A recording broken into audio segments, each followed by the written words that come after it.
26 তারিখে আমাদের এই ইভেন্টটা আসবে। একবার কিউট বান্ডিল দেখেন, অ্যানিমেশন, এই যে অ্যানিমেশন, এটার আরেকটা অ্যানিমেশন আছে, এটার দ্বিতীয় অ্যানিমেশন এটা। আর তৃতীয় বান্ডিলটা দেখে নেন সবাই। ইমোটটা একবারই ফানি। ইমোটের মধ্যে একটা সাইনও থাকবে, যেটা আমি দিতে পারি ইউটিউবের কারণে, নইলে কপিরাইট আসতে পারে। তারপরে এই যে ব্যাকপ্যাকটা অনেক কিউট, আমাদের স্কেটবোর্ডেরও দিবে। এটা একবার ফানি, একবার ক্যারেক্টার ওই পুতুলটা উনি মাথার মধ্যে লাগিয়ে রাখছে, মাথা নড়ে এই বান্ডিলটা।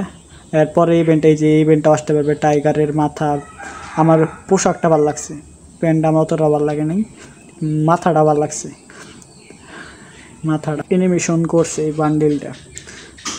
আর আমার এটা ডাউনলোড নাই, আমি ডাউনলোড করেছি এটা পেটের স্কিনটাও ভালোই করছে, একবারে টাইগার ওই বান্ডিলের মতো একবারে করছে, মোটামুটি দেখাচ্ছে। এটা হইলো মানে কাটানা, এটা BA-S, এটা ভালো স্কিন। আর আরও ইভেন্ট আপনাদের পছন্দের ইমোটটা এসে পড়ছে, দেখেন আয় পড়বে 29 তারিখে এই ইমোটটা আসতে পারে। আমি গ্যারান্টিতে বলতে পারি না, ডাটা মাইনারদের কাছ থেকে শুনে আমাদের পরের ভিডিওতে জানাবো।